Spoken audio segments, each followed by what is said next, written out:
Magandang araw mga tropa, nasagupa ako na naman ang mga tropa nating marshal sa gitna ng aking pamamasada. Pero bago ang lahat, hayaan nyo muna ako magkwento. Maaga nga akong bumiyahe para makarami, araw din ng Sabado kaya sakto marami ding pasahero. Tamang lambing nga muna ako dito sa mga Lucky Charm ko para tuloy-tuloy ang booking ko. At habang binabaybay ko ang daan patungo sa pick-up location ng una kong pasahero ay grabing tuwa ako dahil makakalabas agad ako dito. Dahil mahirap talaga ang booking dito sa amin at kapag minalas-malas pa, halos 7 kilometro ang gapang namin ng mga tulad kong MC Taxi dito bago makakuha ng booking. Kaya blessings talaga sa akin ito para sa akin. At si Madam nga ang una kong pasahero papuntang San Mateo at pagdating nga namin sa drop point niya ay hinihintay na rin pala siya ng baby loves niya. 157 pesos ang pamasahe niya, binigyan niya ako ng 200 pesos at syempre hindi mawawala ang pasasalamat para tuloy-tuloy ang mga blessings. Sir, thank you.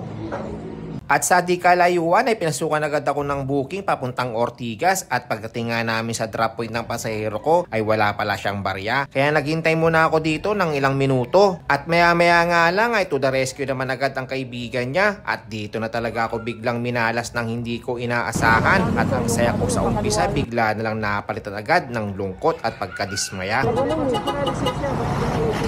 Nais ko na rin ibahagi sa inyo mga tropa lalo na sa mga gaya kong baguhan sa MC Taxi at ngayon lang napagawi o napadpad sa lugar na ito. Awareness na rin para hindi kayo mahuli ng mga marshal dito. Sayang din kasi ang buong araw nakita lalo na ngayon sobrang tumal pa ng booking dahil sa sobrang dami nating kakompetensya sa kalsada. Kung mapapansin nyo, ito yung kalsada papuntang Mandaluyong, Makati at Taguig. At ito namang sa kaliwa ko ay papuntang Pasig, Quezon City at San Juan. Kung dito kayo manggagaling at intensyon nyong kakaliwa papuntang Rizal, Pasig at Taguig, huwag kayong papasok dito dahil uhulihin kayo ng mga marshal at ang violation nyo ay counterflow dahil itong lane na ito ay nakalaan para sa mga sasakyang papuntang SM Mega Mall, Building B at Shangri-La Plaza. Ang tanong, saan ba ako maghihintay o pupwesto kung ako naman ay kakaliwa at galing ako sa kalsadang ito? Dito po kayo pumwesto o maghintay para kumaliwa. Ito po ang tamang designated lane para kumaliwa papuntang Pasig, Taguig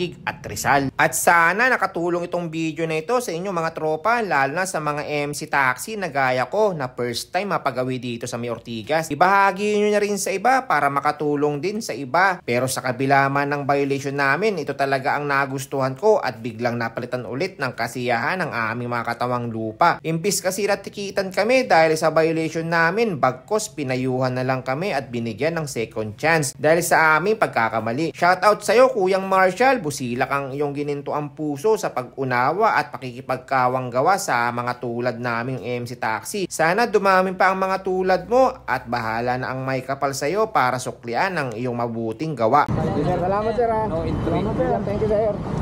At nagpatuloy na nga ang biyahe ko hanggang gabi. Sobrang pagod sa pakikipagpambuno sa traffic, maghapong biyahe. Naisipan ko na rin kumain at magpagasolina bago umuwi. Pero habang binabaybay ko ang daan pauwi, akala ko tapos na ang kamalasan na dinanas ko ngayon. Hindi pa pala kasi nagulungan ng gulong ng jeep ang paa ko. Buti na lang lamang pa rin ang swerte kaysa kamalasan. Buti na lang hindi nagkaroon ng fracture o nasugatan ang paa ko. Kaya pagdating ko ng bahay, pinakiramdaman ko muna ang paa ko kung sasakit bigla o mamamaga. Awa naman ng Diyos, naging okay naman ang lahat. Kaya lagi natin tatandaan mga tropa, lagi tayong humingi ng gabay galing sa taas bago tayo bumiyahe. Para lagi niya rin tayong gabayan at ilayo sa lahat ng kapahamakan at makauwi tayo ng ligtas sa ating mga pamilya. Kaya hanggang dito na lang mga tropa, salamat sa pagsama, hanggang sa muli.